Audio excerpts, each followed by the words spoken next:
Let's see. Properties.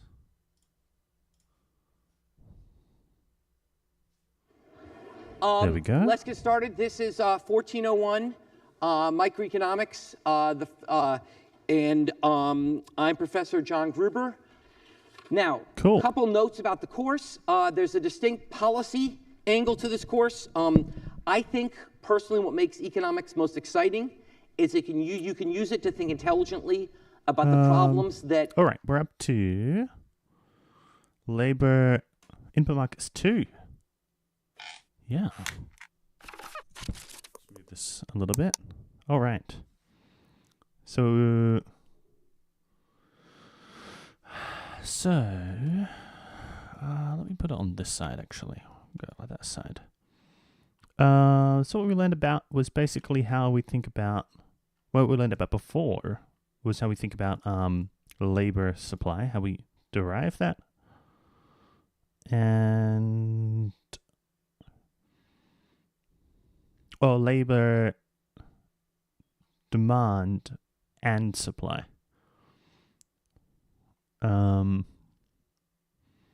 Basically, we want as much labor on the labor demand side.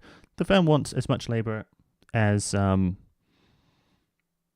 can get, to the point that the next increment of labor isn't going to generate any more profit. So we set marginal cost to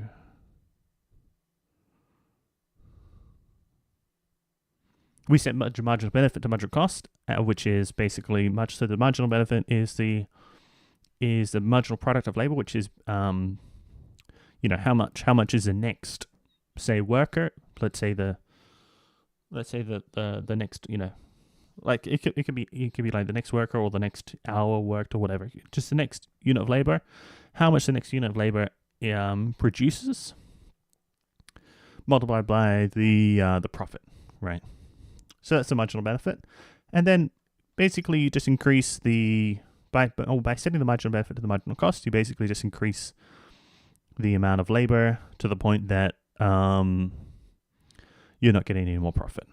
That's the idea. That's on the demand side. And from the supply side, well, I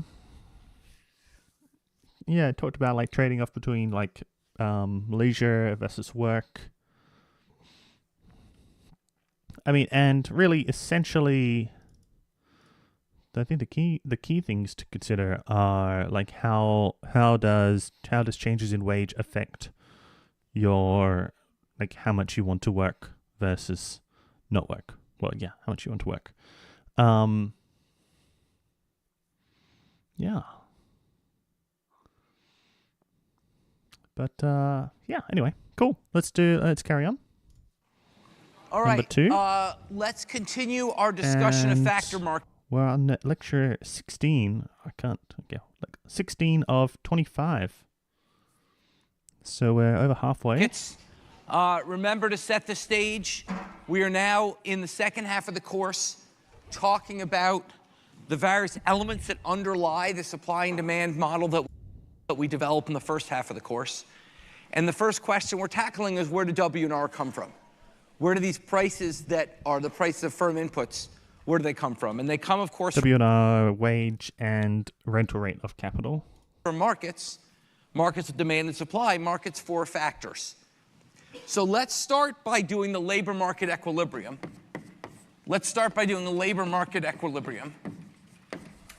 And then we'll talk about what effect a minimum wage has in that equilibrium. Okay? So let's look at figure 16.1. Figure 16.1. Let's get rid of that. Labor market equilibrium. One puts together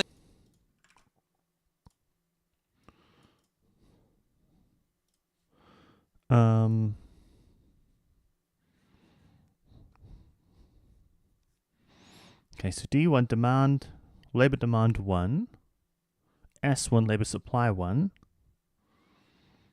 wage 1, labor units. One here. Okay.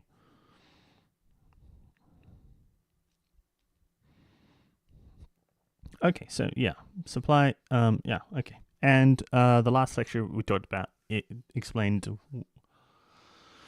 why, like, the relationship between an upward sloping labor supply curve and a downward sloping labor demand curve.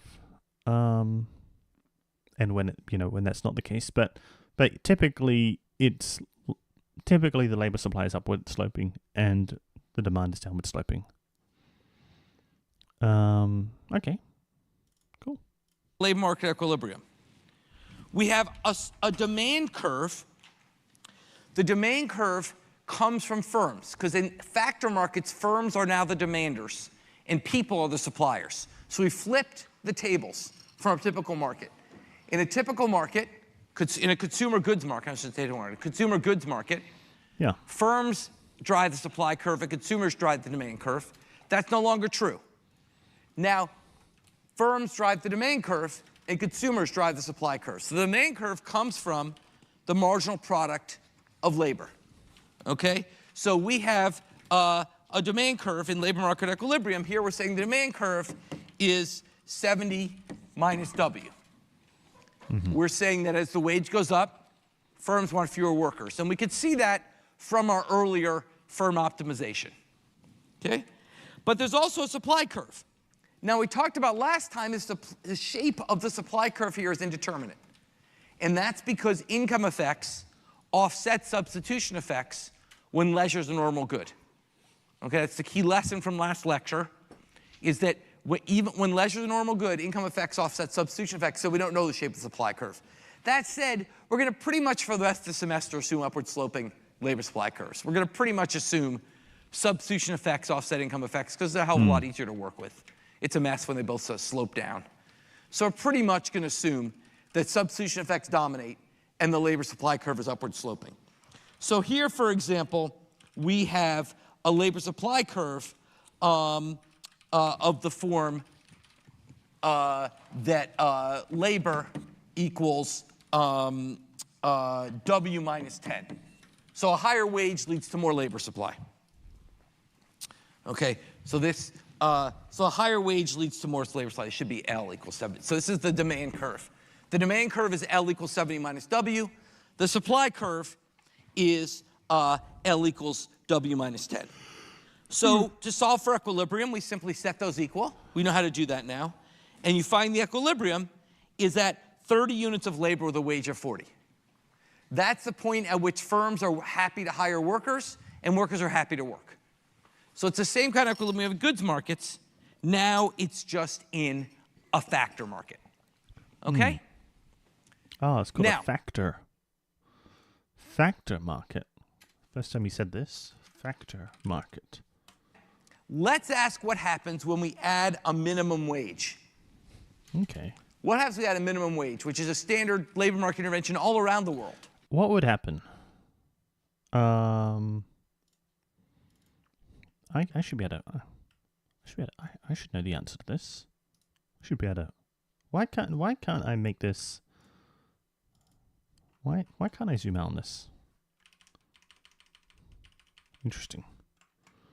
Interesting. Okay. Hold on.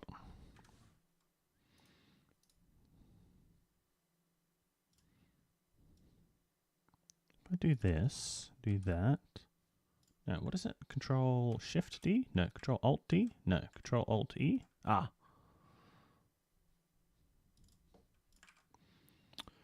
Ah, of course. Why can't I just do this? Ah, there we go. Okay, what happens with when we add a minimum wage? Well,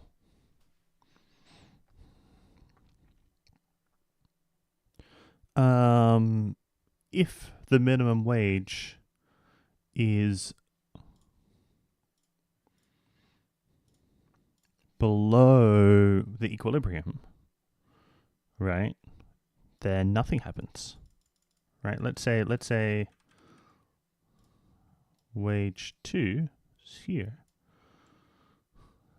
Right? There nothing happens because equilibrium, because there'll be pressure to go here, right? I think. Yeah. Whereas if so this is basically the same as the same effect. So this is where okay, I'm just foreseeing. Okay, so this seems to be basically the same as government regulating a price on a good, right? So let's say the minimum wage is up here.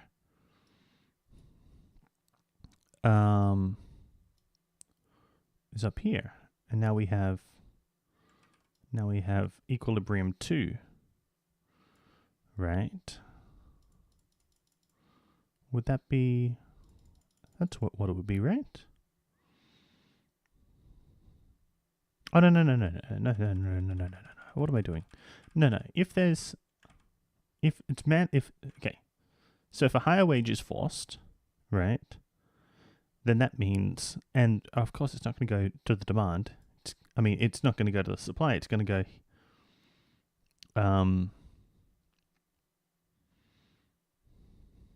here. L2.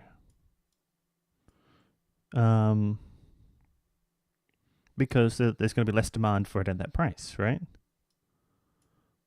Which means that this is going to be like the equivalent of the deadweight loss in the consumer goods market. And so, and so it looks exactly like the how we looked at consumer surplus and producer surplus in the goods market, because we'll have the this is the firm surplus, and this is the worker surplus. Okay, that's my prediction. Let's see what he says. Okay, some of you may have even enjoyed minimum wage jobs intercept for the excess supply. Hire workers, and workers are dead. No. So to solve for equilibrium, we simply set those equal. We know how to do that now. And you find the equilibrium is at third lives, or hopefully not in your future lives, but minimum wage, which is a standard labor market intervention all around the world. Okay. Okay, some of you may have even enjoyed minimum wage jobs. So basically my prediction is lower demand, higher price. Like if the minimum wage is higher than the equilibrium, well, if the minimum wage is lower than equilibrium, nothing happens. If the minimum wage is higher than the equilibrium wage, then there's lower demand. Lower demand, which means less jobs, or lower labor, and can be supplied. And there's this sort of deadweight. I don't know if this is going to be the same term, but like deadweight loss in red here, in the area in red. Jobs at some point in your past lives, or hopefully not in your future lives, but at some point in your past lives. It's a common feature of the developed worlds have minimum wages. The way minimum wage work is the government just sets a wage floor below which employers cannot pay their employees. They set a wage floor. So for example, imagine the government came in and set a wage floor of 50, set a minimum wage of 50, above the market equilibrium wage. Okay? So the new equilibrium now is the new outcome, the new market outcome, is actually at 0.2. Why? Well, because that higher wage, firms want to hire fewer workers. It doesn't matter what workers want. There's no jobs for them. Oh, did he have a graph with it updated? No. Why? Showing the other one. Well, because that higher wage, firms want to hire fewer workers. It doesn't matter what workers want. There's no jobs for them. So firms say, fine, at that higher wage, I only want 20 workers.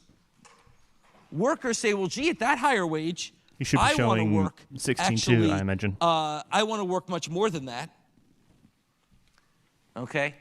Andrew, in the future diagram, we should have the the x-intercept for the excess supply. They want to work much more than that. So you end up with an excess supply of labor.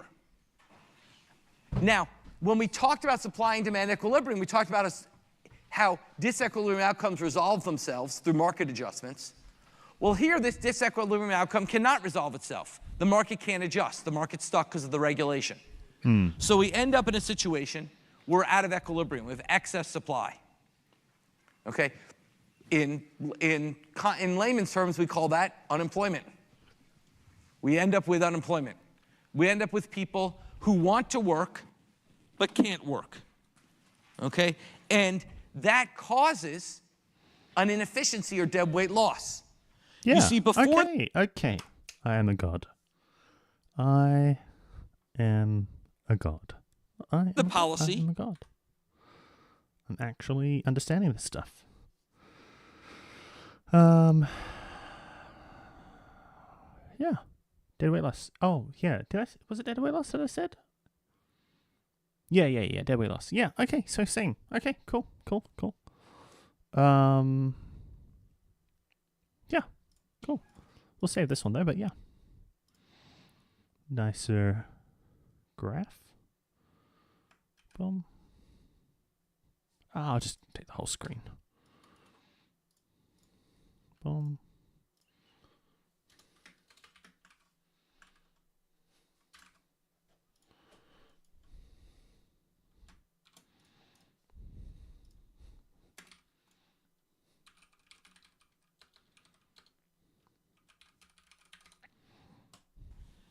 worker surplus, okay, was, firm surplus, before the policy, firm surplus, because firm's the consumers here, was A plus B plus C.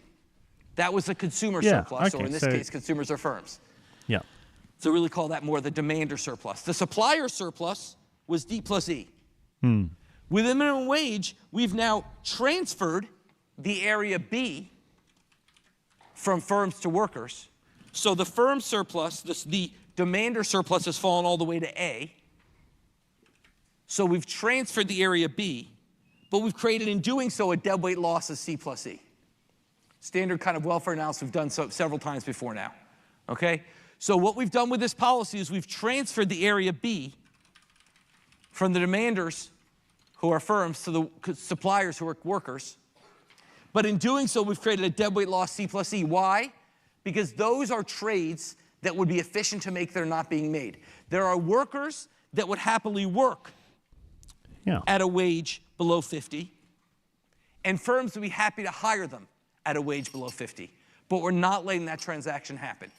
That's wasted economic efficiency or deadweight loss. This is the pretty standard analysis of minimum wage, and this says that, well, look, when you put a minimum wage, you get a trade-off. You get a transfer to workers, which you may like, but you create a deadweight loss because you create unemployment. But actually, starting about 30 years ago, research started finding that minimum wages didn't cause unemployment. Actually, some research studies suggest you put a minimum wage, employment goes up. But certainly, there was very little evidence it goes down.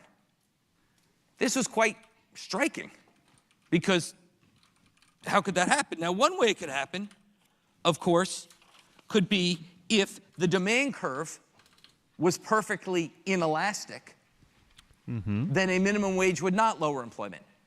You can see that in this graph. I haven't drawn this out, but you see a 16.2. Imagine taking that blue line and making it vertical. You'll see that minimum wage wouldn't cause unemployment. So one thing that could be going on is demand could be perfectly inelastic. But in fact, there's lots of studies which say that's not true. Demand for labor is not perfectly inelastic. So that can't be the explanation. So we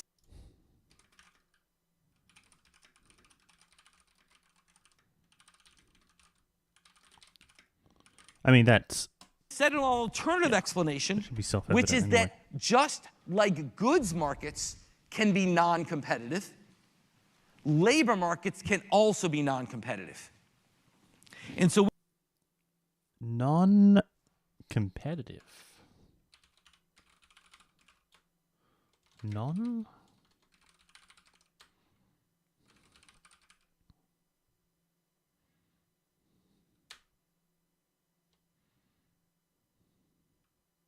Oh,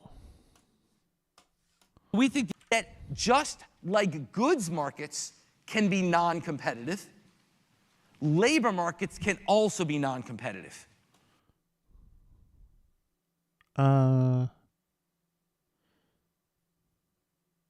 Oh, so like there's like a non-competitive as in like in goods markets it can be non-competitive if there's like a monopoly in a particular type of good. Like the good isn't substitutable. And so if in this case the good is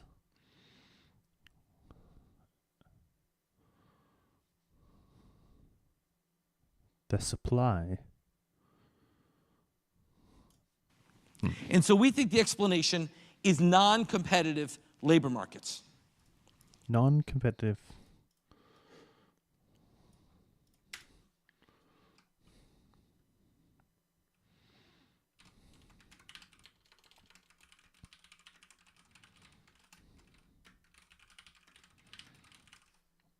Non-competitive.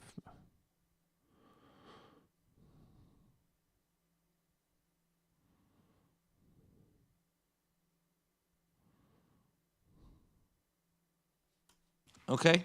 I don't. So I don't quite know. we thought about firms selling goods, we said, look, at a He's gonna competitive explain it market, anyway. firms face perfectly elastic demand.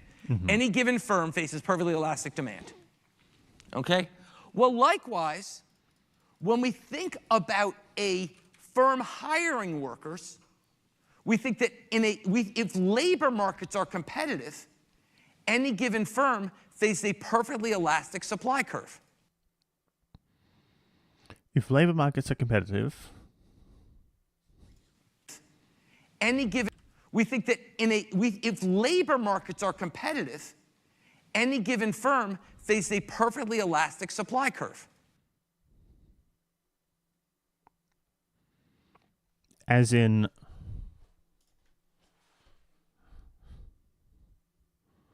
the workers are willing to work for any amount of any wage, right? Let's think about the intuition. The industry perfectly competitive market is, look, if I'm selling tchotchkes next to the other guy selling tchotchkes, Yeah. then I can't raise my price above or below his, because if I raise it above, I'll sell zero, below I won't be able to meet demand. Yeah. Well, it's the same thing when hiring workers in a perfectly competitive market. Imagine a perfectly competitive labor market, which is fast food workers. Oh. Okay? Right. So There's a bunch of fast food restaurants near each other. If McDonald's pays 50 cents more than Burger King, everyone leaves Burger King and works at McDonald's. If Burger King pays 50 cents more than... Right. So the good, yeah. So the good is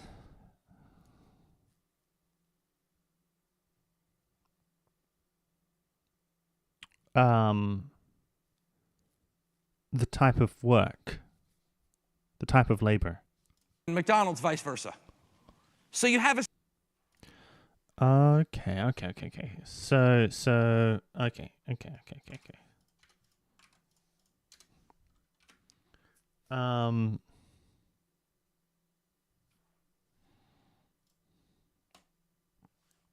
okay, I think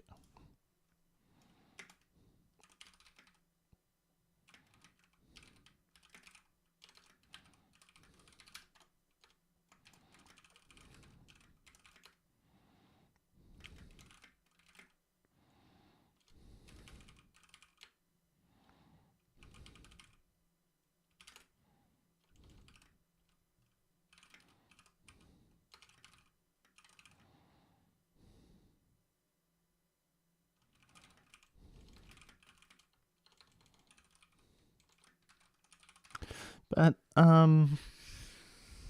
but doesn't this presume that the job is available? Yeah, I'm not yeah. I'm sure we'll get Essentially, it by the each end of firm this faces lecture. a flat supply curve. So, let's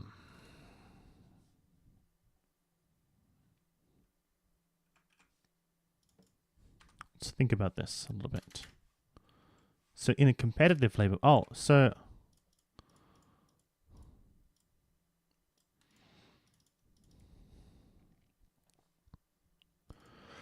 in a competitive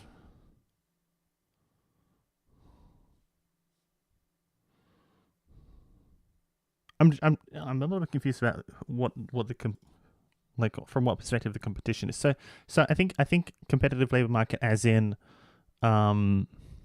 the firms which are essentially buying labor are competing against each other. And it's competitive because like it would be perfectly competitive in the scenario of Burger King versus McDonald's because the type of labor is the same, whereas it would be non-competitive if the labor was different.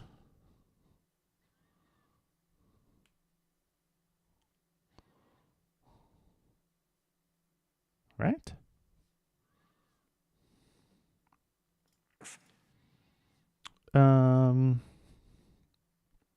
MRP? What is MRP? Minimum MRP. Oh, marginal revenue product. Marginal product times how much it's worth. Okay. So so basically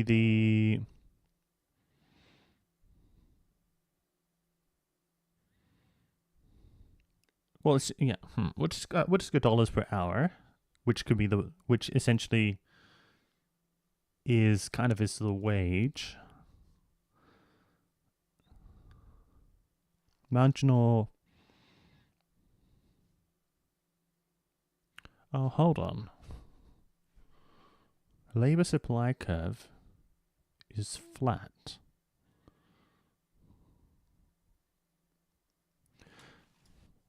So often I've tried to figure it out and then found that in the next couple of minutes of the lecture actually perfectly explain my Because workers can just move. questions. It's an easy substitution between. Let me go back a little bit. There's a bunch of fast food restaurants, which is next to the other guy selling tchotchkes. Yeah. Then I can't raise my price above or below his. Yeah. Because if I raise it above, I'll sell zero. Below, I won't be able to meet demand. So that's so perfect competitive consumer goods market. Well, goods market. Two firms are producing the exact same thing.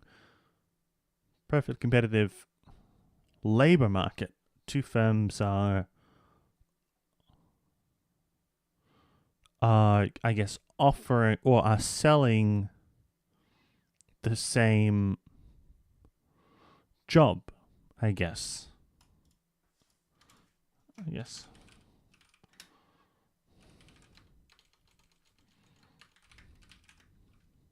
Kind of selling the same job. So I think that makes more sense to me. Well, it's the same thing when hiring workers in a perfectly competitive market. Imagine a perfectly competitive labor market, which is fast food workers. Okay? There's a bunch of fast food restaurants near each other. If McDonald's pays 50 cents more than Burger King, everyone leaves Burger King and works at McDonald's. If Burger King pays 50 cents more than McDonald's, vice versa. So you have essentially each firm faces a flat supply curve because workers can just move. It's an easy substitution between them. Just like it's easy to substitute between statues of the Eiffel Tower, little mini statues, it's easy to substitute between working at McDonald's and Burger King. It's the same job, but they're near each other. Okay? However, what we've realized is that may, in fact, not be true. What if, just like goods markets can be non-competitive, what if labor markets can be non-competitive? Right. Remember the assumptions we required for a perfectly competitive goods market. Well, yeah, many firms, the labor, the access to the firm had to be equal access to the firm. There had to be no cost in entering and exiting the market. We required perfect information and no transaction costs, and all goods being the same. Well, for a perfectly competitive labor market, the same requirements are in place. You need perfect information, you need no transaction costs, and all jobs to be the same. Well, that's not true. In particular, the first isn't true. We don't have perfect information because jobs don't always post their wages, typically don't post their wages. And typically, you don't know what you can make at another firm. Goods being the same. Well, for... Hold on. Oops. Perfectly competitive.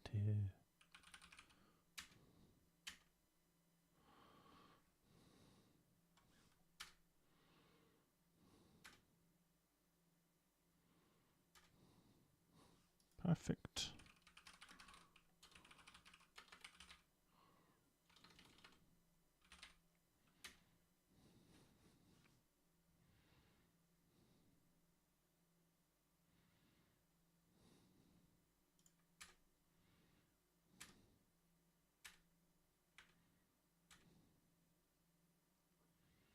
Hmm.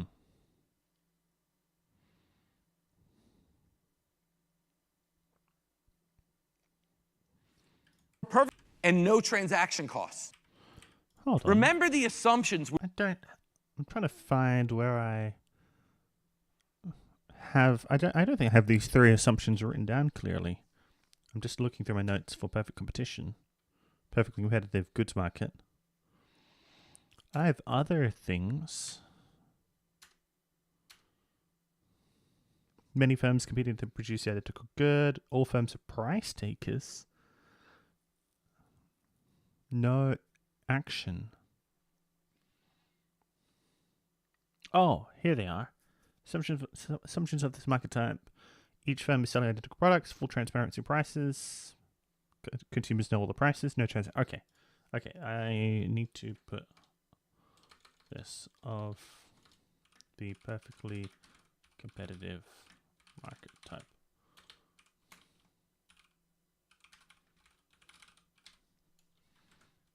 Okay, great. We required for a perfectly competitive goods market.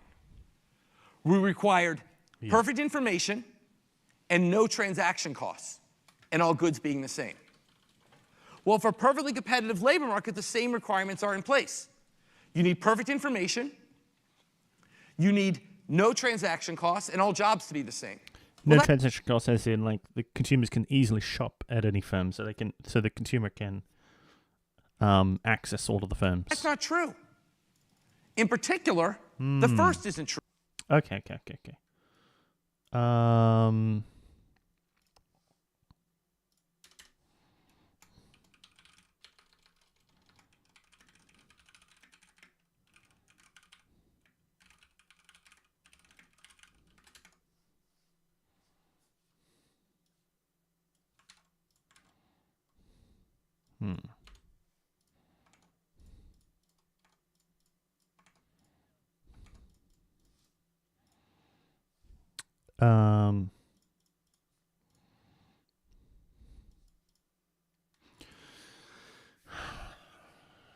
True. We don't have perfect information because jobs don't always post their wages, typically don't post their wages. And typically you don't know what you can make at another firm. Okay? Once you don't know what you can make at another firm, once it's costly to learn that, that's a transaction cost that Right.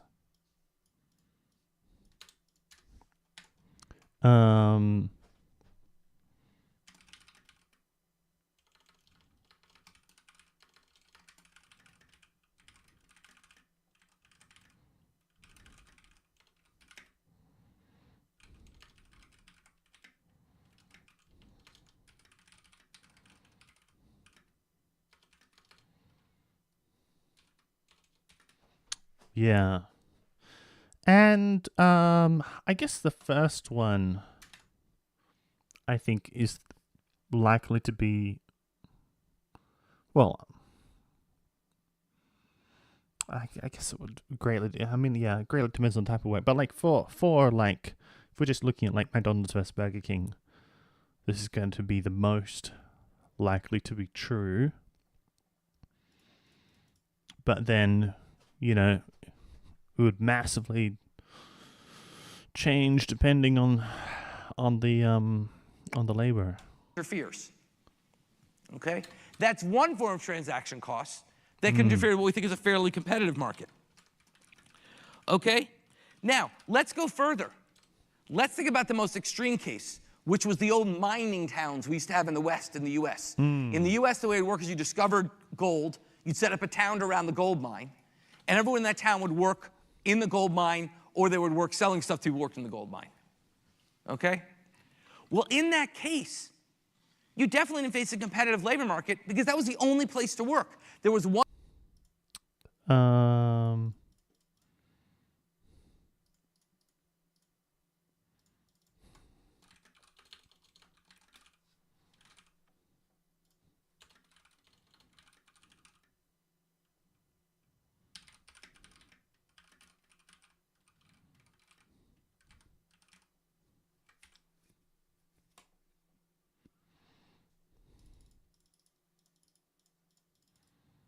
Am I going to remember that each of these sub-indents is an example of it not being the case?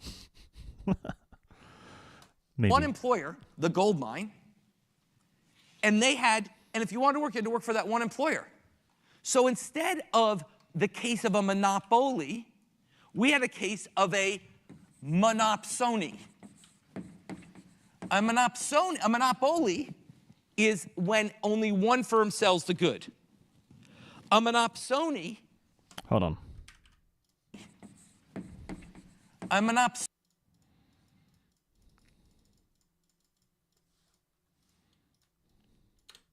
Okay, let me do this.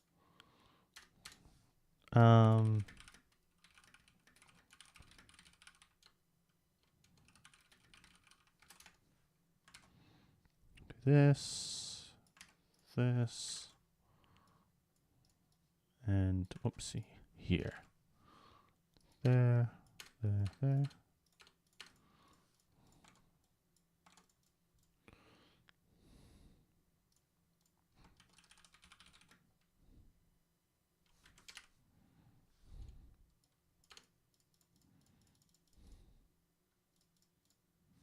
So a monopoly is when only one firm sells the good. A monopsony is when only one firm hires the workers. Okay? Let's suppose further, let's just think it's having a bunch of gold mine workers. Let's suppose further that just as we assume initially that monopolies can't price discriminate, let's assume monopsonies can't wage discriminate. This is actually kind of a more reasonable assumption. It was always sort of weird to say, why couldn't monopolists charge different people different prices? It's a more reasonable assumption to think firms can't pay similar worker different wages. They'd be pissed, right? It's sort of, if you're paying two workers doing the same job different wages, they're going to get upset. People care about equity. It's sort of more reasonable to think for the same job, you sort of have to pay the same wage. I think that's a much sort of more reasonable assumption than it is a monopoly case. Okay? I mean, you can pay managers more than mine workers, but it's sort of reasonable to think you kind of have to pay all the mine workers the same thing. What that means is that just as when you're a monopoly, lowering your price might hurt your profits through the poisoning effect,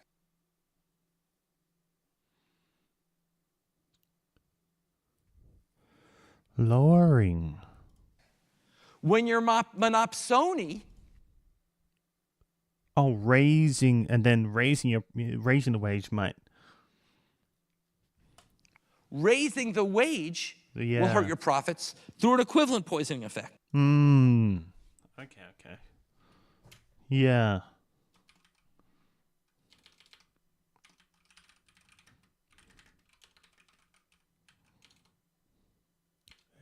Equivalent.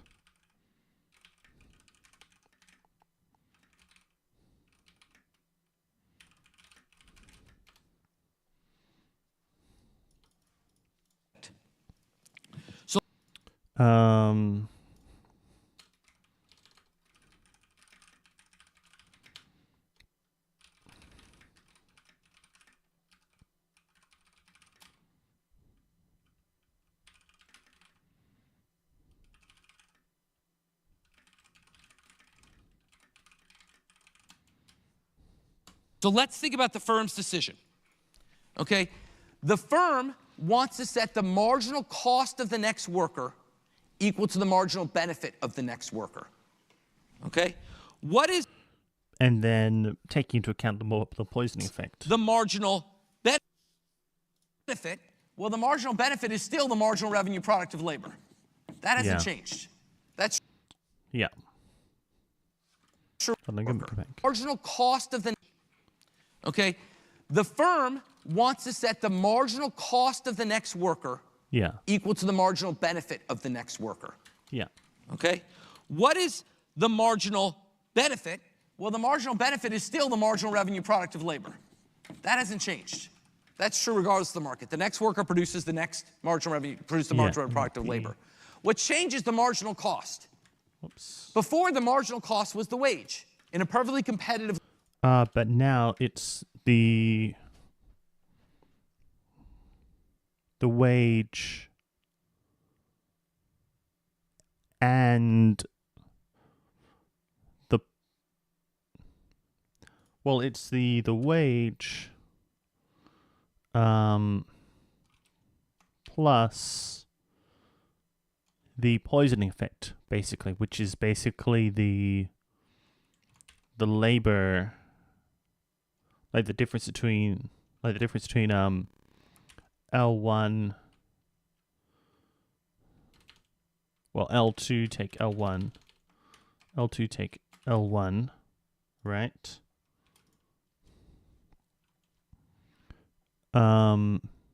No, hold on. No, the difference between wage, well, it's wage 2 plus wage 2 take wage 1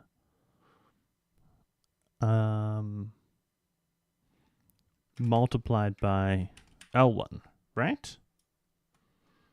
If I do a bracket here. Okay, there's a way clearer way of saying this, but like, see if I'm just doing this to see if just to help me think through it. See if I'm right as well. So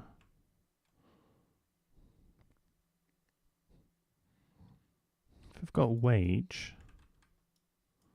we've got labor, and if we have wage 1, labor 1,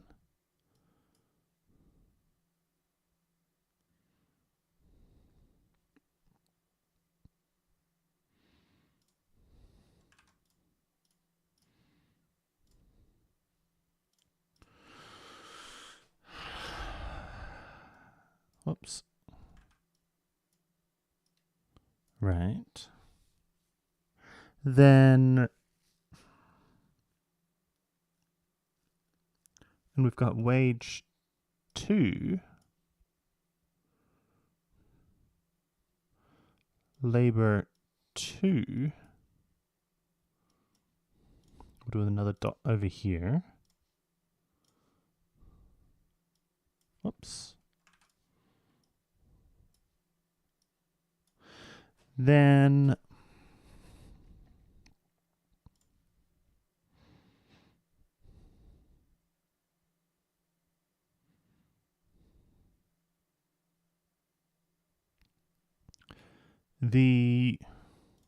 this here is the poisoning effect,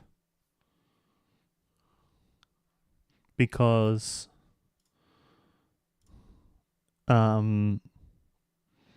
you have to pay all these guys more, right? And so we're not just able to look at the difference between wage 1 and wage 2 for this difference, the difference between labor 1 and 2. We also have to take into account this. Yeah. And that's why you get deadweight loss in a monopsony. Yeah. Let's see. Labor market. I didn't say last time I was assuming that, but I was. Yeah, that's In a that's perfectly what I think. competitive labor market, the wage is the cost. Yeah. But in a monopsony market, that's no longer true. And to see that, I want to say, what's the marginal cost? The marginal cost is the marginal expenditure to get another unit of labor. Well, what's the expenditure to get another unit of labor? Your expenditure is, what's your total wage bill? I'm sorry. What's your total wage bill? It's the wage you pay by times the number of workers you have. Yeah. But the number of workers you have is a function of the wage you pay. Right? The more you pay, the more workers will kind of want to work with you. So if we differentiate this and get marginal expenditure, which is sort of the firm's marginal cost of hiring another unit of labor, Yeah. the marginal expenditure is W It's going to be plus dW dL well. That's a nicer way times of L. writing it. You could also write it like that. W, yeah, W. Well, wait, wouldn't it be wage 2? Oh, plus the change in wage, change in labor times L.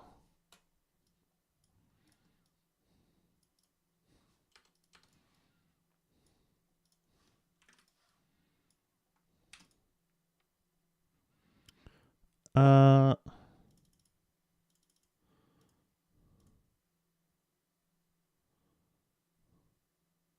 I think that's the same thing. Yeah.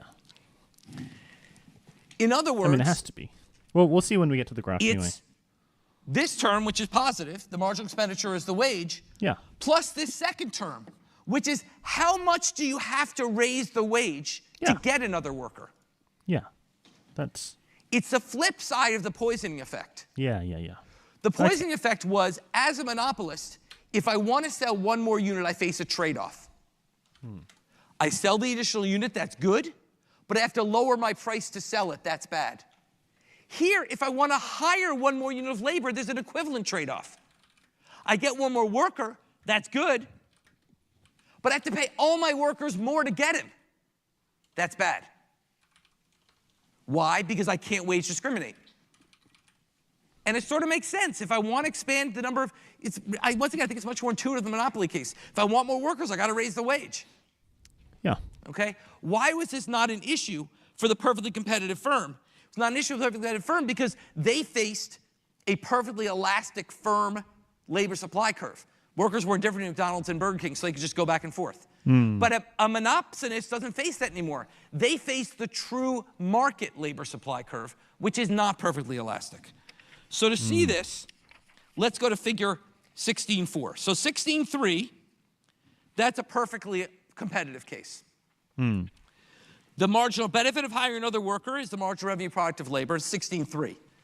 The marginal benefit is the marginal revenue product of labor. The marginal cost is expressed by the wage, which is determined by a perfectly competitive market. But 16.4 is a monopsony.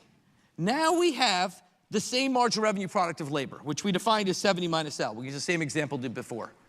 70 minus L. Well, we're flipping this. So now we can write the marginal revenue product of labor curve as simply W equals 70 minus L. So just inverting. Why isn't there an easy way to open this in a way that I can like see the entire thing? It seems weird. Can I? Like, I don't want to. That seems clunky. Okay, well, yeah, we'll do that for now. That. Okay, that's the firm's demand curve or marginal product of labor curve. But what about its marginal expenditure curve? Well, if you look at the supply curve, Right. the supply curve was W equals L plus 10, right?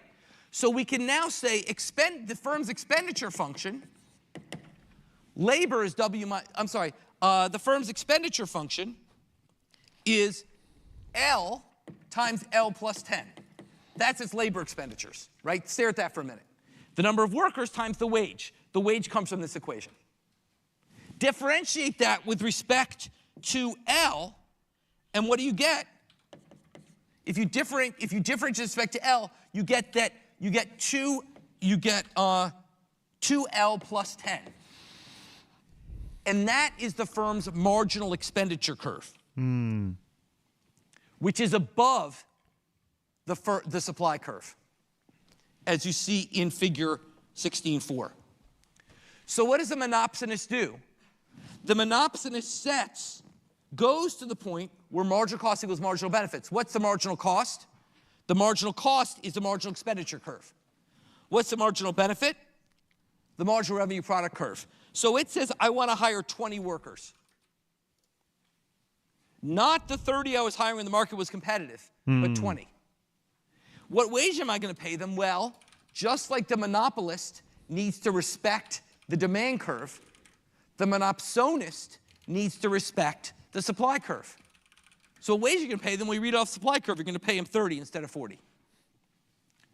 So what's going on here? You're hiring fewer workers at a lower wage than the equilibrium would dictate. Why? Because if you want more workers, you got to raise the wage, and that's not profitable. So if you're at the point where you're paying 30 to get 20 workers, and from that point you want to hire more workers, say, well, look, even at that point, it's I'm making money on the next worker. But the problem is, to hire that next worker, you have to pay higher wages to all your previous workers, and it's not worth it. This is a hard intuition, but it's the flip side of the poisoning intuition. So go back to your monopoly case and work it through. It's not a hard You'll see it's intuition. all just the opposite. It's basically the same. Okay?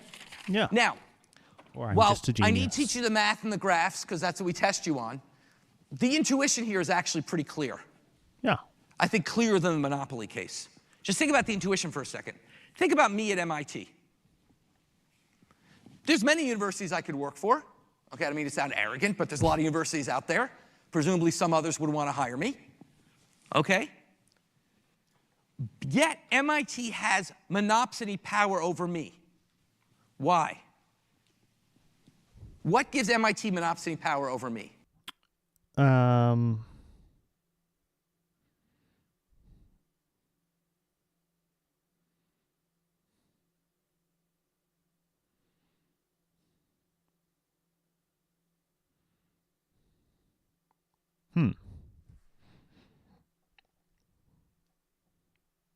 Because he only wants to work at MIT? Because working at MIT is a different type of labor than working at anywhere else, as in like the job. He prefers working at MIT over any other university? It's nothing nefarious. Think about typically any firm has monopsony power over their employees. Why? Well, yeah. I don't know how much I get paid anywhere else. That's one reason. So there's an information reason. Well, What else? but that's not. But that's. I mean, more technically, that would be a reason that it's not a perfectly competitive labor market, and therefore it might be the equivalent to an oligopolist market or a monopsony, right? That's not a reason for it being a monopsony. Now let's compare that. Actually, I know what I get paid in California, because California public schools have to make their wages public. So let's say I could overcome that. Actually, if you go online, you want to know what it's paid at a public university in America, you can figure that out. Okay? So let's say I could solve that problem. But there's other reasons why MIT has monopsony power. Let's say I'm thinking of moving to California. Yeah. Well, I'm established. I have to fucking move, right? Like, if I want to go to California, I got to move. That sucks. I got to pack up the house. I got to leave all my friends. In particular, my wife might have a job that she likes here. My kids might like being in school here. So there's a huge transaction cost. Transaction costs create monopsony power. Well, but It's not a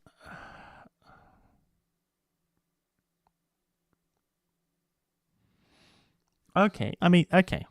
I guess if we're looking at it as like a.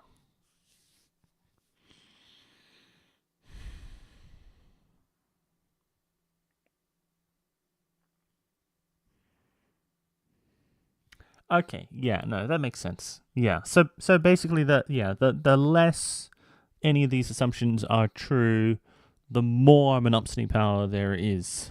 The more we're moving towards monopsony. Okay, I was Mining town. MIT is not a mining town, but it still has market power over me because of transaction costs. There's also the fact I like teaching at MIT. I've got my lecture set. If I went to some other university, I have to dumb them down because the students aren't as smart as MIT. I don't want to do that. Okay. I've got, my office has a window view. It's pretty awesome. My window has a river view. My office has a window view, Jesus. My office has a river view through the window. Okay, that's pretty awesome. That'd be hard to replicate at a lot of other universities. Basically, every job, changing jobs, comes with transaction costs. Transaction costs create monopsony power. MIT does not have to pay me the market wage because of these transaction costs and because of information limitations. Okay? So it's not crazy to think, indeed, we now think that basically monopsony is a better description of almost all labor markets than is perfect competition. This is a real sea change in the last 20 years, is a real sort of takeover of the monopsony model in labor economics. That we think it's probably much more likely that firms have monopsony power than that they're perfectly competitive.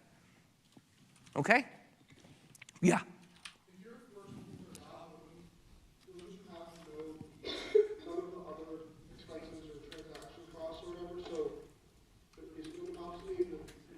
In the new hire market. So that's a great point. There's still the information issue, which is I'd have to go and collect a bunch of offers. But other than that, you're right. You would think, and indeed, if you look at salaries of academics, new hire salaries, if you look at salaries of academics, you can basically predict them pretty well based on essentially when did they get their last offer. So new hire salaries are pretty flat, and then you'll get raises when they get an offer from another university. So basically, MIT will underpay you until you get an offer from another university, and then they'll because that reveals information, and then MIT can then do that. Okay, good question. All right? Now, what does this mean for the government? Well, this means that there's scope for gains from regulation because look, this monopsony has created a deadweight loss. Look at the, we optimally have 30 workers, so there's a deadweight loss triangle from only hiring 20 workers. That says there's scope for optimal regulation, just like there's scope to optimal regulation of monopolists. Yeah. And what would optimal regulation look like? Well, it could look like a minimum wage. So imagine in figure 16.5, we set a minimum wage equal to the market wage. Well, now think about the firm's decision. For any workers to the left of L comp, there's no point. Let me do this.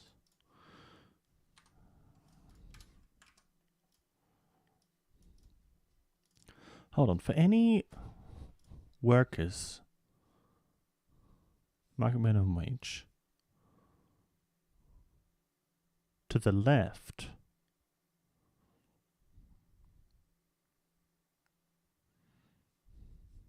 of L comp.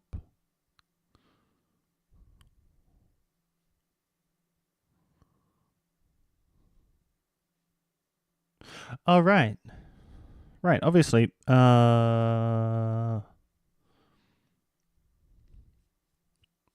There's no poisoning effect because, well, it's not that there's no poisoning effect, it's that the firm is forced to take into account, to absorb the poisoning effect. Like the poisoning effect that they would be if they had the choice to, say, move it from down here upwards, right?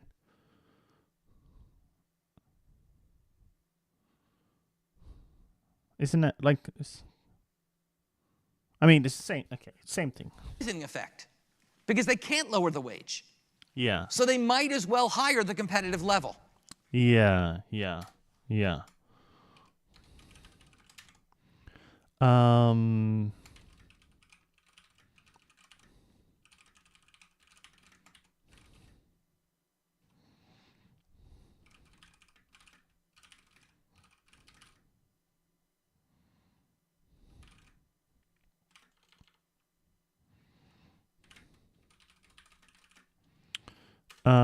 no poisoning effect,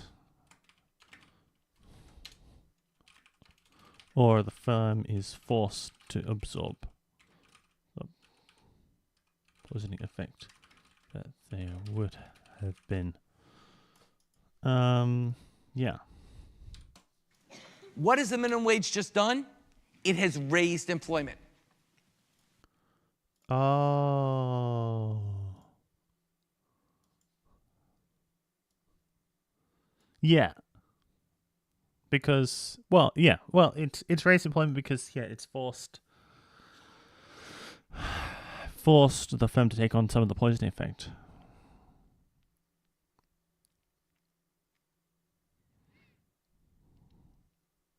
Hmm. Hmm.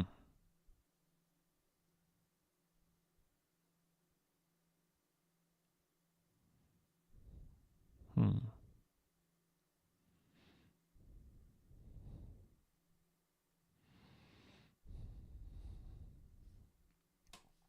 Right.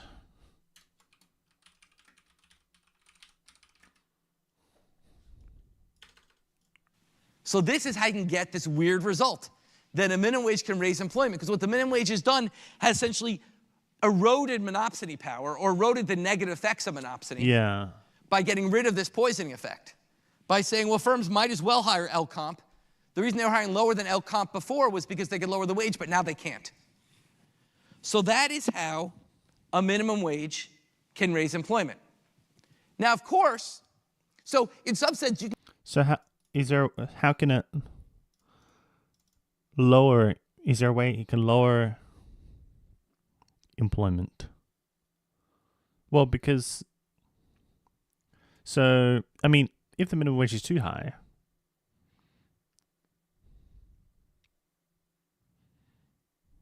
I mean, like if the minimum wage is too high, then at some point the business can't afford a worker, right? Like if we were to like take it to an extreme. So how do we calculate that point of where the yeah, I guess, okay, so maybe the next thing is going to be that there's like an equilibrium between like in a monopsony, there would be like an equilibrium between, but isn't that the same as, isn't it just it's the same as the other, okay, I'm just figuring this out as I go, but basically it's exactly the same as regulating minimum prices for goods in a monopoly. And so ideally what we would do is set the minimum wage to what it would be in a perfectly competitive labor market. But but that's really, really hard to do in reality. Same for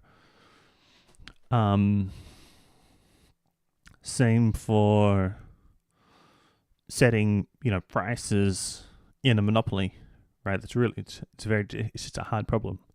And yeah. You can get a win-win government policy. You could transfer surplus to consumers and raise employment. Everybody wins. So this is my prediction. It's basically the same problem as setting minimum prices for goods in a monopoly. Ideally, the price set would be identical to what the price would be in a perfectly competitive market in order to minimize deadweight loss, but in reality that's very hard to do. And the reason was for the consumer good was that because the firm is generally knows more about the market than government does.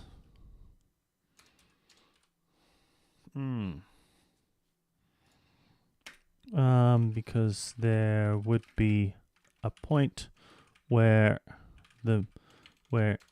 if the minimum wage is too high, the firms can't offer as many jobs.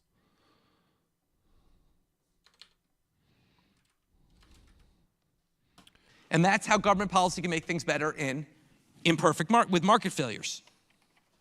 Now, of course, that isn't necessarily true. What would happen if you set the minimum wage? Well, let me ask first, what happened if you set the minimum wage too low? What if you set the minimum wage below W1? Well, it just nothing. I mean, the democracy just set the price where they wanted it to be at W1. What would happen if the government put a minimum wage and it was below W1? Yeah. No effect. Very important. Yeah. The private market will always get around government regulations if it can. A government regulation that doesn't bind is no government regulation at all. It sounds obvious, but it's not. It's important to remember the first thing you have to ask government regulations is, do they matter? Okay? Then, basically, as you think about any minimum wage between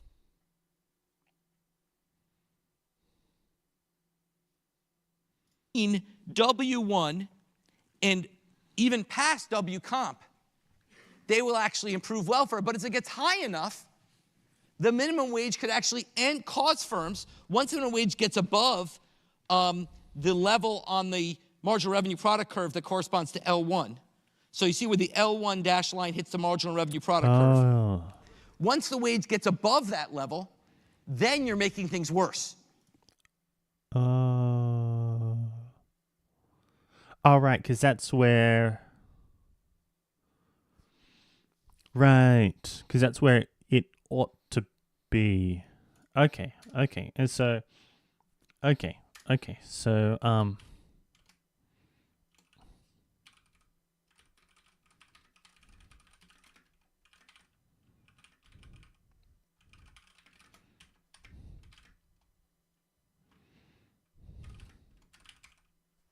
right there? Above, the minimum wage could actually cause firms, once the minimum wage gets above the level on the marginal revenue product curve that corresponds to L1. So you see where the L1 dashed line hits the marginal revenue product curve. Once the wage gets above that level, then you're making things worse. You end up hiring fewer workers than the monopolists would hire. So once again, the way to take government regulation, once again, come take 1441, we'll spend all semester on this. But the way to think about it is the market knows best, unless there's a market failure. The market failure raises the potential for the government to improve things, but doesn't prove government will improve things. Yeah. It does not prove government will improve things. Yeah, basically what I said. And so you need to actually study and examine the government policy to see if it makes it better or worse. For minimum wages, basically the consensus now is for minimum wages in the range that minimum wages are set in America, which is probably about $8 and $12 an hour, okay, where most minimum wages are, the consensus seems to be that they are a good thing. That basically they can cause benefits to workers without actually reducing employment. Once you get above 12, the evidence gets more mixed. So we now are seeing a series of 15-hour dollar minimum wage, including Massachusetts. The evidence on those is a little more mixed. We need a little more time to study. But there's some level at which a minimum wage definitionally is high enough it will cause unemployment. That doesn't mean minimum wage is bad. It just means at that point there's a trade-off. So if you go back to figure 16, right. 2, 16.2 does not imply we should not have a minimum wage. It just 16.2 we need to consider the trade-off of this deadweight loss. Just says there is a trade-off. Yeah. You lose efficiency, but you redistribute to workers. Okay? In a standard model, that's bad because we rate consumer and producer surplus the same. But in the real world, it might not be. We might value consumer surplus more than producer surplus. So the bottom line is if the min wage is too high, is high enough as to cause there to be less jobs, is not necessarily bad. It just needs to be considered as a trade-off against other things other effects.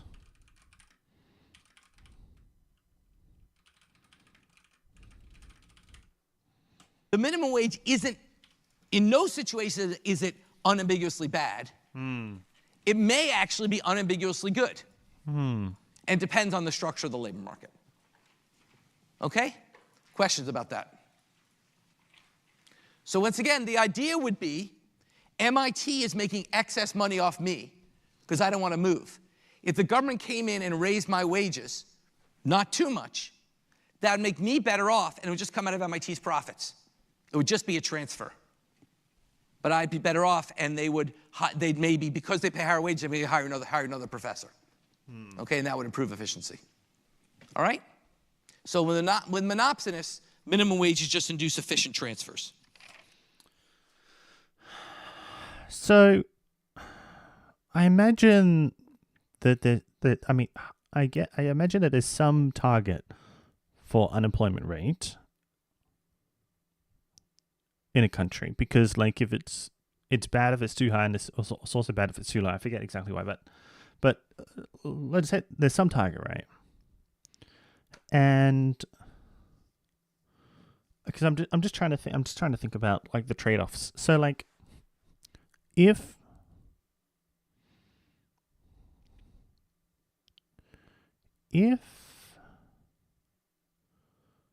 unemployment is, if we want to lower, hold on.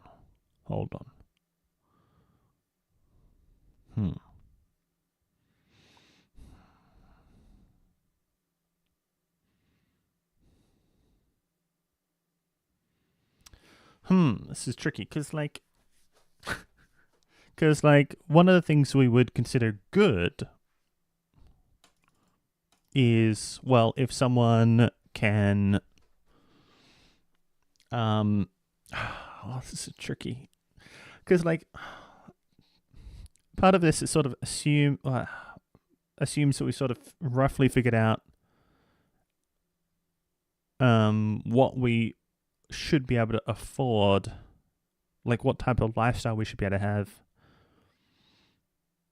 working, say, 40 hours a week or whatever at minimum wage.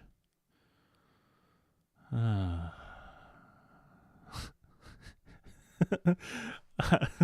can see this. And so like let's say we have like a target. Let's say we have like a target for, so just let's say we have some lifestyle target for minimum wage worker, right? Such that they can achieve this lifestyle without, with say 40 hours a week and not having to take a second job, right?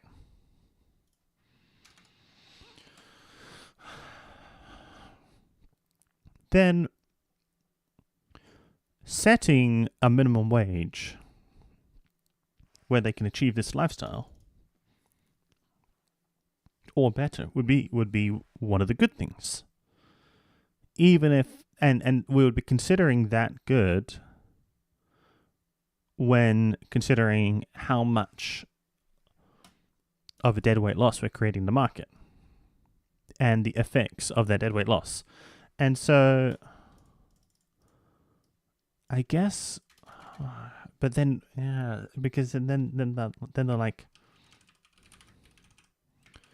because then I guess the question is, some of the questions are like, how does the deadweight loss, or does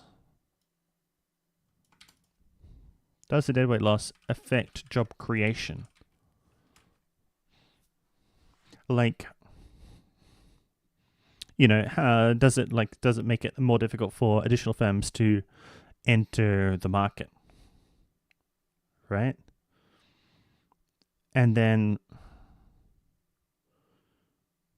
if it makes it more, could you get like a negative feedback loop?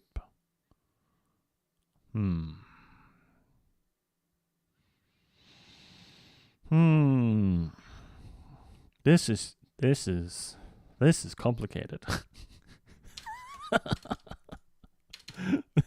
This is this is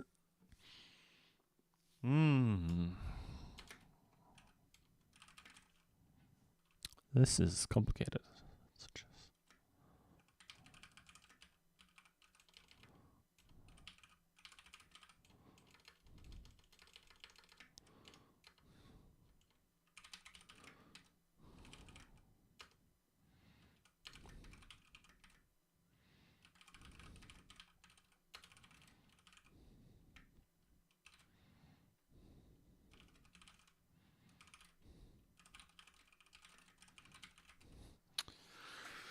Now, that's all I want to say about labor markets.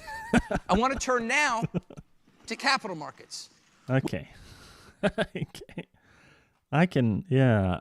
It'd be interesting to spend like a month just on, also just on that minimum wage and trade-offs and stuff like that. I mean, I can just quickly see how that becomes super, super messy and complicated. Okay. Let me do. Okay. So capital. Capital. Let's see. Which are a degree more complicated and therefore a degree more interesting. The main reason they're complicated is that capital is not tangible the way labor is. Labor, you feel it, you've done it. It's an hour of work, you know what work is. Capital, what is it? It's machines, it's buildings, it's this vague thing. So we're going to now define capital more specifically by thinking about where capital comes from. Where does the money come from to buy machines, fundamentally to invest? Well, it goes all the way back to our farming agricultural economy. Farmers every year face a decision. Are they going to consume all of their crop, or are they going to save some of it to plant to create next year's crop? So farmers face a decision of diverting today's consumption to tomorrow's consumption or next year's consumption. How much of today's consumption they want to give up, how much less they want to eat this year to have more to eat next year. And that determines how many seeds they want to set aside. That's what capital is. Capital is essentially what you take from today to have in the future. When you buy a machine, you are spending money today to get the machine so that over the next few years it produces stuff. That's no different than saving your seeds. Okay? That's what capital is. It's essentially the diversion of current consumption towards future consumption. Oh, what was that? I like that one. Diversion of your seeds. Okay? That's what capital is. It's essentially the diversion of current consumption towards future consumption. Now, unlike the farmer, firms today don't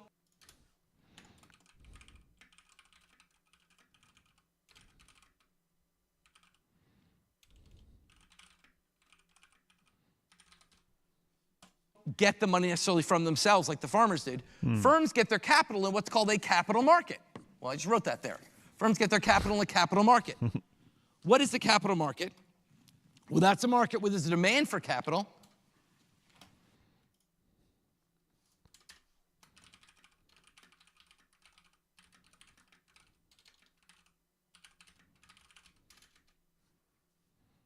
Which comes from how much, which I'll derive in a few minutes, comes from how much firms value the capital, and a supply of capital. Well, where does supply of capital come from? What is capital? It's basically the money you use to invest in the future. Where does it come from? It comes from us. The supply of capital is savings. So the money firms use to buy supply is saving. It comes from us. The supply of capital is savings. So the money firms use to buy their machines, they borrow from people. And that is how the capital market works. So when we talk about capital, we'll really think of it fundamentally as financial capital. Don't think of it anymore as machines. and buildings, think of it as financial capital. The Okay. money you want to invest to divert today's consumption, tomorrow's consumption, it comes from the savings that we do, which is our decision to divert today's consumption to tomorrow's consumption. Okay? So just as workers decide how hard to work, and that drives the supply of labor, people decide how much to save, and that drives the supply of capital. So let's see that in figure 16.6. Figure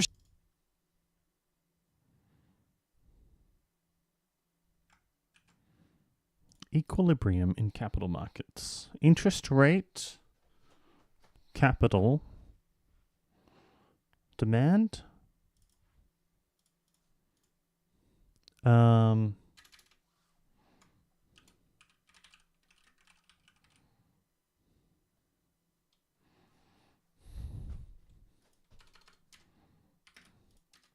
Well, this is, the firm, from the firms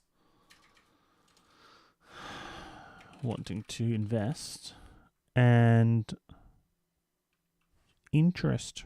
Okay. 16.6 is the capital market equilibrium. The demand for capital comes from the marginal revenue product of capital. Just like the demand for labor comes from the marginal revenue product of labor, the demand for capital comes from the marginal revenue product of capital. Marginal revenue. Ah. Right. Okay. So same capital. MRPK.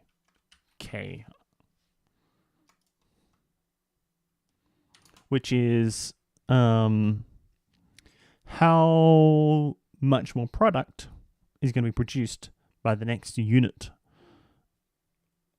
How much more product multiplied by the revenue generated by that product is produced by the next unit of capital. Yeah. How much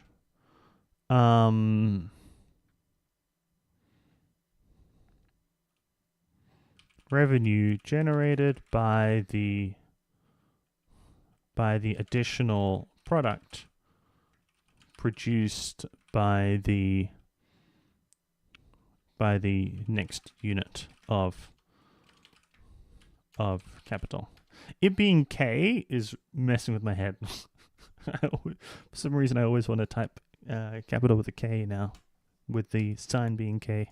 How much will the next unit of capital, the next unit of financial investment, what will it yield in terms of the value of what I'll produce? How much will the next machine increase the quantity of goods, and what can I sell those goods for? So the same logic that applies to labor applies to capital. Yeah. The supply of capital comes from workers saving. Why do workers save? They save because they can get a return to that saving in the form of interest. I is the rate of interest.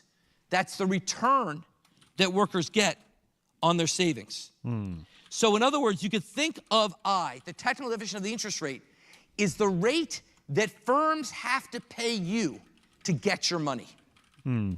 I is the rate that firms have to pay savers to get them to save. Okay? So for example, if the interest rate is 10%. Okay, quick break. There's been a lot. This has been great, but I want a quick chess break. I'm trying to make this opening work in Bullet. I have no idea how, but okay, so I win a I've won basically. Let me do that there. That was a little big blunder from him. Do that. I just want to trade off. Oh, this is. Am I getting trapped here? I need to get out of here. This is not good. Okay, we're fine. Oh, that's gonna be close. Okay, let's just trade to the win. Not lose on time. I should have just traded there. Trade, take. Just don't blunder.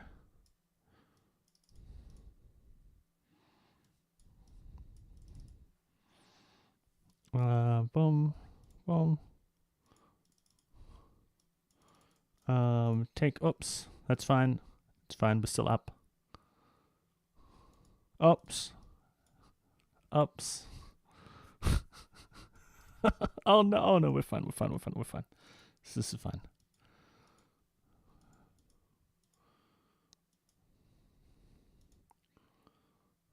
Okay, that's fine.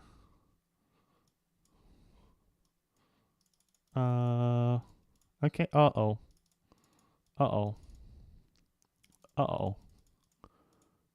Let's do that.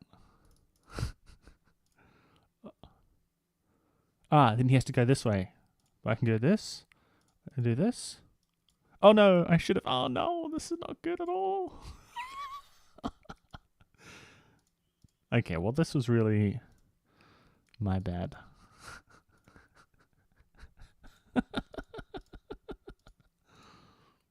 Can I get a stalemate or a... Never mind. Well, I should have won that. Just many blunders. But yeah, we're going to try to make this work from both sides. It's a terrible opening, I'm sure.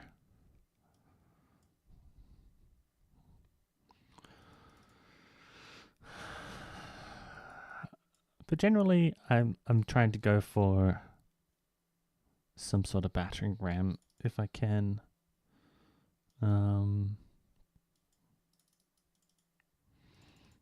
But I don't know what to do.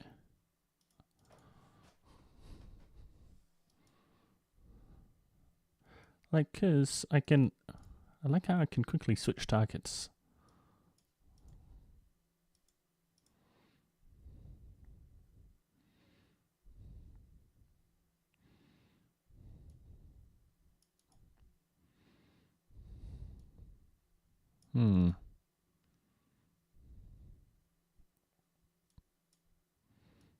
Uh-oh. I think I have to do that. But is that fine? I think that's fine.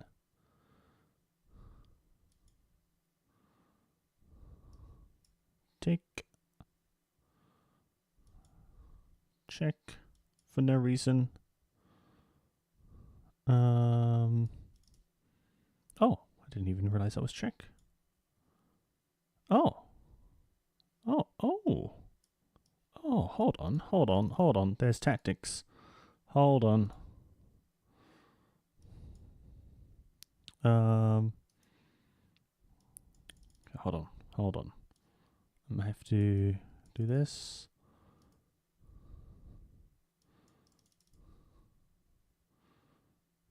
Ooh, I think I've got it. And then boom. Oops. Oh, okay. He's not gonna flag me. Oh, okay. Okay.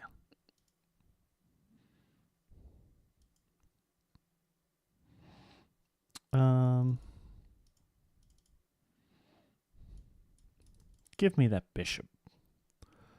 Let me take that bishop. I want to play this and then go for this. Oh no! Mistakes were made. Mistakes.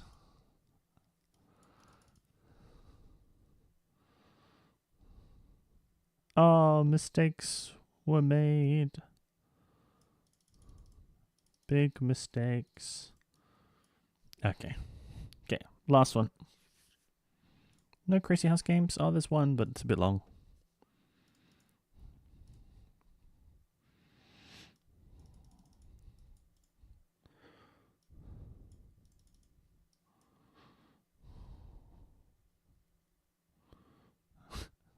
Um.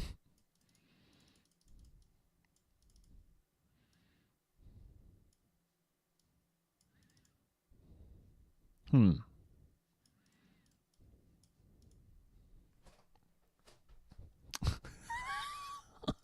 It's just the position gets so weird.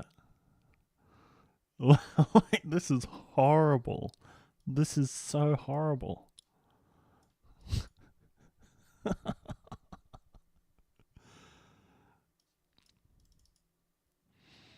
I'm just gonna try to trade off the queen. This is, yeah. Okay. Dude, I gotta get this bishop out of here somehow. Okay, but yeah. Yeah, why did I do that?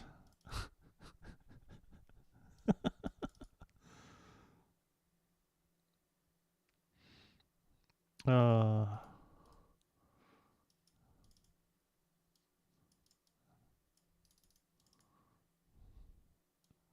uh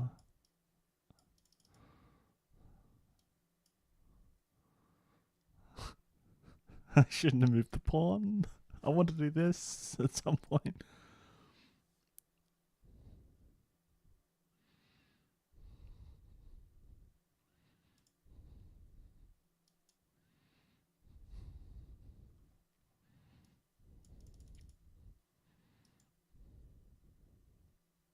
Aha.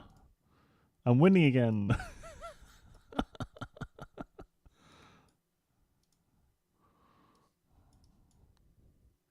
Throwing that sneaky check. Okay, done. that was very weird.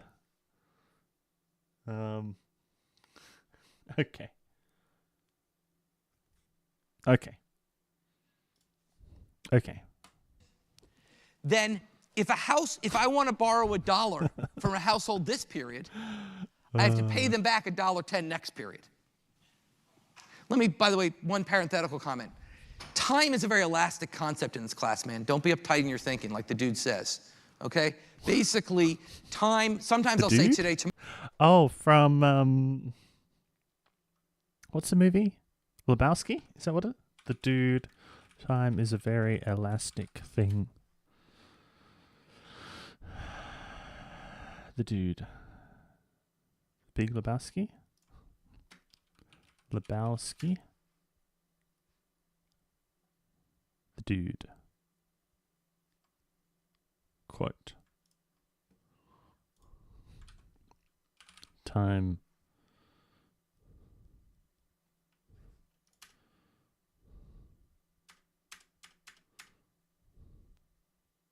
Whatever. Tomorrow.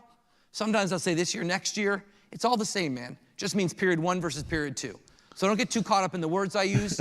Just think of this as period 1 versus period. I like how he's like he says man and like and like uptight, and he's sort of channeling the character. Good too. Okay, that's the key, and I'll try to use as much as I can. But I say today, tomorrow, this year, next year, it's all the same thing. And his so don't get too caught up on the terminology. His delivery now, slightly changed as well. Basically, the idea is that the demand curve is downward sloping. Yeah. As the interest rate as the interest rate is higher, you want less of it. Rises, firms want less capital. Yeah. Because why? Because interest rate rising means that the opportunity cost of employing a machine has gone up. Because what can you do instead with your money? Hire a worker. So a downward sloping demand curve for capital is basically the rate at which firms are going to trade off capital for labor. As the interest rate goes up, they'll say fewer machines, more labor. As interest rate goes down, they'll say less labor, more machines. The supply curve slopes up because basically the more you pay people to save, the more they'll save. Well, okay? Yeah. Now, let me pause for a second. We have a whole series of courses in Course 15 about finance. I'm doing finance in like a lecture and a half here. Okay, and if you find this interesting, you take 15401, 15402. It's a whole series of courses you take Course 15. By the way, since all of you should really go be econ majors, you get economics elective credit for a couple of those courses. You can be an econ major and take some 15 courses, if you want to learn more about finance. Okay? So basically, but let's just talk about this weird thing I'm talking about. What does it mean that people loan money to a firm? Because we don't really necessarily loan money to a firm. In fact, firms get their money from people in 3 different ways. There's 3 different ways we can essentially transfer our money to firms. One way is we could put it in the bank. Okay? You put your money in the bank pays you an interest rate, firms then go to the bank and borrow the money from the bank. So we're not directly giving the money to the firms, we're doing it through a financial intermediary, which is the bank. So the most common way people get money to firms is by having money in the bank. You don't know that, you just think you got a bank account yielding whatever, but that's what you're doing. You're just giving money to firms. The second way you can do it is you can actually directly loan the money to the firm by buying corporate bonds. Okay? A corporate bond is literally a loan to a firm. Now, typically, most of us who aren't super rich won't buy a corporate bond. We'll buy a financial instrument that holds corporate bonds. Okay? So I have a Vanguard bond fund. Vanguard is a company that holds financial instruments. So I own a little piece of a lot of bonds. Okay? Bonds are like millions of dollars. I'm not going to own a bond. But I own a little piece of a bunch of them. Okay? So I'm that's the way you directly loan to a firm. And then finally, you can buy stocks, which is another way directly, probably the most direct way to give money to a firm. You can only buy a share in a firm. You can go out tomorrow and you can buy a share in Apple. You get a piece of paper that says you own a share of Apple. Okay? You've given Apple your money. What are they giving you back? They're giving you back 2 things. The first is they're giving you back the promise that their price of that stock will go up. If you buy, I don't know, anyone Apple stock, let's say Apple stock today is selling at 100. I don't know what it's selling at. Okay, it's probably much more than that. Selling at 100. If I buy it for 100, then what that means is that I give Apple $100, they give me a share. Why do I do that? Because I think in 5 years, Apple will be worth 150. And I guess a dividend? And then I can sell that share to someone else Or is that and included? get my $50. No. Okay? Well, the In dividend- addition, some old-style firms, not the new firms, old-style firms, also sometimes will just send regular checks to people on their stock called dividends. That happens less and less. But basically, so I can put my money in the bank pays me interest, the firm then borrows from the bank. I can buy a corporate bond, the bond pays me interest. Okay, it's a direct loan. Or I can buy stock, in which case I give the money to the firm and they pay me back by getting more valuable or paying me a dividend. And that's essentially how I transfer money to firms. Okay? Questions about that? Yeah. These factors, or like the interest rate, for example, to the slopes of the demand and stuff? You relate the interest rate to the slope. I don't quite understand. Like, you mentioned like the demand curve slopes down because like the interest rate goes up. So Yeah, exactly. There's a mathematical function. Essentially, the demand curve will be a negative function of interest rates. Supply curve will be a positive function of interest rates. There's a mathematical function just like other demand and supply curves. Other questions? Okay, so now let's come. The demand part is sort of uninteresting. We know how to derive this. What you do is you take a production function, you'd set up a, you would get a cost function, you could solve for the marginal revenue product of capital. Okay, you know how to do that. The supply side is more interesting. And why is it more interesting? Because once again, substitution income effects are going to mess things up. Just like they did for labor supply, they are going to do it for savings. And they're going to do so in the framework of what we call intertemporal choice.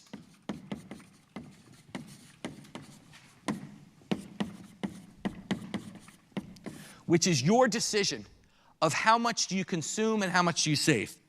So to do that, let's go to figure 16, figure 16.7. And this diagram describes the person's decision of how much to save. Okay? I'm just going to do this graphically in section. You're going to do the math. Okay? No 16.7?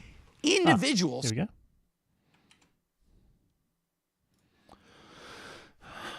Intertemporal substitution. So I guess 88,000 is our budget constraint because maybe that's our income annual income.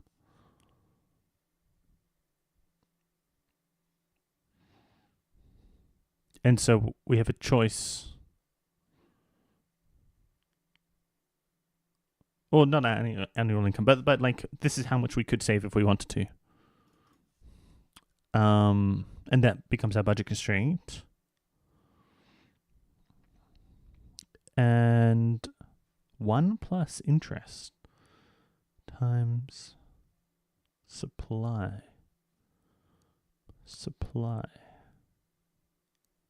Or substitution. Let's listen and see. Have a utility function. We talked about the utility function. We choose to be two goods. We always do two-element utility functions to make the math easy. We talked about choosing to be two goods. We talked about choosing between consumption and leisure. Now we're talking about choosing between consumption in period 1 and consumption in period 2. Right. Now the trade-off, instead of being between pizza and cookies, or being between work, leisure, and consumption, now it's between consuming today versus consuming tomorrow. And we understand the trade-off. The trade-off is that basically people are by and large impatient. If you ask them, would you rather something today or tomorrow, they'd rather have it today. Okay, there's the famous marshmallow test they do on little kids where they see if they'll wait to get a marshmallow. That's why C1 is the x-axis. So we have 80,000 now versus 88,000 tomorrow, say next year. I'm going to get a drink, actually. I'll be right back. What do I want?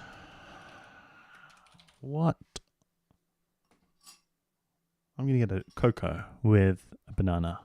Be right back.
Okay, let's keep going. Okay, most kids don't. Humans are impatient. Okay, we'll come back to that in a few lectures, talk about how you model that. But for now, let's just say humans are impatient. On the other hand, humans need money in both periods. So let's do a simple example. Imagine my income is $80,000 a year, okay? And imagine I can save that money at 10%. So Y is 80,000. And let's imagine I only earn the income, well, okay, imagine my income is 8,000 a year, I can save that at 10%. And next year, I want to stay home and take care of my kids. I don't want to work. So what that means, my income in period 1 will be 80,000, but my income in period 2 will be 0. Gets more complicated with income in period 2. You'll see that in the problem set. Okay, my income in period 2 would be 0. Okay? Now, my question is, what do I do? Well, you can see that in figure 16.7. One option is figure 16.7 has my first period consumption on the x-axis, my second period consumption on the y-axis. One option would be to consume everything in year 1 and nothing in year 2. That's not very attractive. The other option is to consume nothing in year 1, in which case I would have 88,000 in year 2. Why? Because I would save 80,000 at a 10% interest. So what's the trade-off? The trade-off is the interest rate, right? Or in other words, what is the price of first period consumption? The price of first period consumption, okay, is minus, okay, the price of first period consumption is minus 1 plus I. Okay, the price is minus 1 plus I. 1 plus I. Okay, the price for, and once again, I assume all goods have a price of 1. We're not getting to price of goods. This is, what is the relative price of first period consumption? Okay, so assume the price of consumption in period 1 is 1. The price of consumption in period 2 is 1. We're normalizing everything to make our math easy. Throwing prices out. Okay, everything, it's just, we're thinking in terms of goods effectively here. So what is the relative price of consuming in period 1? Minus 1 plus I. Why is that? Because for every dollar I consume in period 1, I give up 1 plus I dollars in period 2. February. Right. Yeah. Yeah, that makes sense. Okay.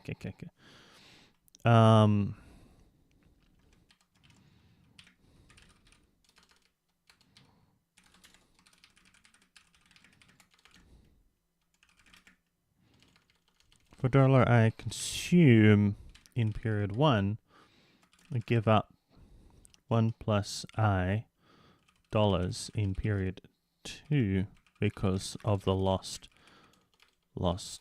interest earned. Yeah. Because okay. That is the opportunity cost of first period consumption is not having second period consumption. Once again, dismal science. Every time you eat something, you're giving up the possibility of saving that money and eating more next year. Okay?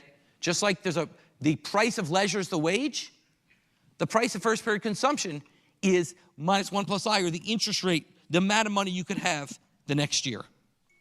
Okay? So basically, that is the trade-off that is represented in the integral choice problem. That's represented by the slope of this budget constraint, which is minus 1 plus I, or minus 1.1 in our example.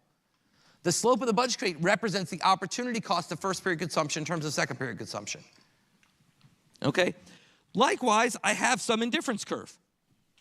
I have some indifference curve which represents my preferences over first and second period consumption. How impatient I am, basically. Okay, so think of the indifference curve basically being how impatient I am. So like with all these optimization problems, I know what to do. Okay, I find the tangency between the indifference curve, which is essentially my impatience between period 1 and 2, and the budget constraint, which is the market rate at which I can trade off consumption period 1 and period 2. Remember, going all the way back to lecture 1, the idea of opportunity cost is kind of like the concept of alchemy, where I'm not literally turning period 1 consumption into period 2 consumption physically, but I'm effectively doing it through opportunity cost. By not consuming in period 1, you get more in period 2. So it's essentially alchemy that happens through the concept of opportunity cost. In this case, it happens through saving in the bank. By saving in the bank, I turn $1 today and turns into $1.10 tomorrow. $1 in period 1 into $1.10 in period 2. Okay? And that's what's happening here. So my optimal consumption in this case is C1 in period 1. So what do? I say, well, look, given my impatience level, I want to consume C1 in period 1 in figure 16.7. What that means, I'm going to save 80,000 minus C1. What does that mean my period 2 consumption is? It means my period 2 consumption is going to be the amount I saved times 1 plus the interest rate. So it's going to be 1 plus I times 80,000 minus C. C1. Now, once again, let's remember the trick I've done here without mentioning it. This lecture is supposed to be about savings. That's the first time I've mentioned savings. Why? Because savings is a bad. Savings is something you just have to do to get consumption period 2. No one wants to save. This one's even a little more realistic for you guys, although you're probably still frugal people. But basically, the idea is savings is not a good thing. We don't have a model where people, it's not a Scrooge McDuck model where people want to swim in their money. Okay? Savings is not a good thing. Savings is a necessary tool to get consumption from period 1 to period 2. It's a bad. We don't model bads. We model goods. So we don't model savings. We model consumption, and then we get savings as a residual. So when you want to solve for savings, you model consumption, and you get savings as a residual. Just like when you want to model work, you solve for leisure and get work as the residual. Now, let's ask what happens when the interest rate goes up. Okay, once again, I'm sorry I don't have time for the math here, but we'll do it in section on Friday. Interest rates goes up. Well, you want to save more. You prefer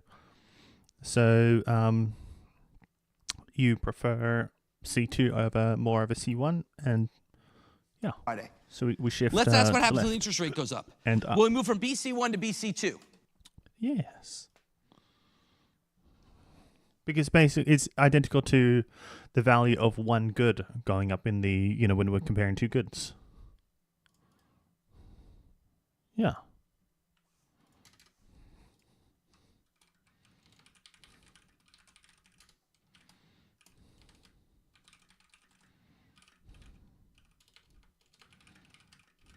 Well, kind of, yeah. Well, it's the same as if the price of one good decreases because we prefer it more, right? Something like that. Yeah, something like that.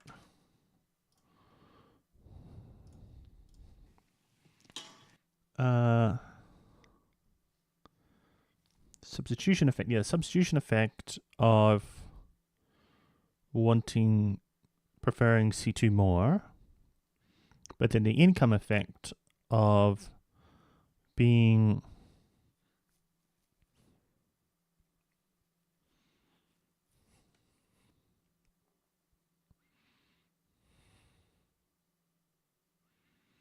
of the diminished marginal utility of C2 consumption. Right. That has, guess what, two effects. Right. On the one hand, you get the substitution effect. The substitution effect is the price of first period consumption has gone up. Yeah. So you want to do less of it. Focus on that. Remember, I'm not talking about savings. I'm not talking about second period consumption. The substitution income effects are purely in terms of first period consumption. C1 is what you're maximizing over here. The price of first period consumption has gone up. Why has it gone up? Because the opportunity cost has gone up. You can have more in period 2 by saving more. Yeah. So the substitution effect necessarily says you have less period 1 consumption. But what about the income effect? Well, consumption in period 2 is a normal good. Consumption period 1 is a normal good. Consumption period 1 is a normal good. And so as you get richer, you want more of the normal good. And are you richer or poorer if the interest rate goes up? Are you effectively richer or poorer? Effectively. Go ahead, Richer. You're effectively richer because every dollar of savings yields more money. So the income effect says since you're richer, you want more of everything. What's one of the things you want more of? Yeah. C1. So the income effect goes the other way. You get the same sort of Giffen good effects without weirdness. So actually, whether a higher interest rate raised or lowering saving is ambiguous. Once again, think of the intuition. It's even easier intuition here. You're a kid, you want a bike. The bike's going to cost $200. You can earn $10 an hour. So you work 20 hours to get the bike, then you quit. Well, if you're going to earn $15 an hour, you work fewer hours because all you want is the bike. That would be a downward sloping supply curve. In that case, the interest rate rise would cause you, I'm not working, I'm sorry, let me back up. I did working, going too fast here. You want a bike, it's $200. So you got to save $200. You got to save $200. So if the interest rate is 10%, then you have to save, say, 180 roughly this year, okay, to get the bike next year. If this rate's 20%, you'll have to save about 160 this year to get the bike next year. Okay, that's a bit, forget my early example, I was on labor.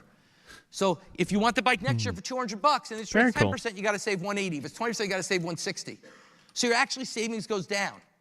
A higher interest rate causes savings to go down. That would be a downward sloping supply curve. So just like labor supply, we don't know which way the capital supply curve goes. And here, unfortunately, unlike labor supply, we don't even have good evidence. We pretty much know that labor supply curves slope up, but are almost vertical. With capital supply curves, we actually don't know. What does macroecon focus on? It's a real empirical weakness in economics. So we are going to go ahead and assume substitution effects dominate and generally draw upward sloping capital supply curves in this course. But unfortunately, we don't really. Financial labor market is LMPC. Is this more like global? Yeah, that'll be interesting. Really know what the capital supply curve looks like. Okay? I will stop there. Cool. And we'll come back next time and just continue discussing. We'll discuss how you should invest your money. So come back next. Yeah, cool. Close that.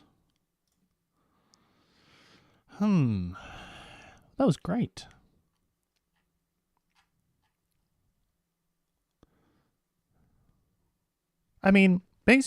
Essentially, it's just the flip. Well, the same as what we've learned before. All of this is the same as what we've learned before, but looking at it through a different lens. And so, yeah, this is pretty simple. Makes sense. Yeah. Yes.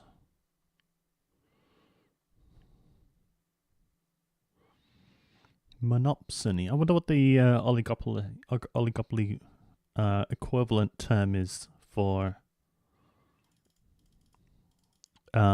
this. If monopoly for goods and monopsony for labor.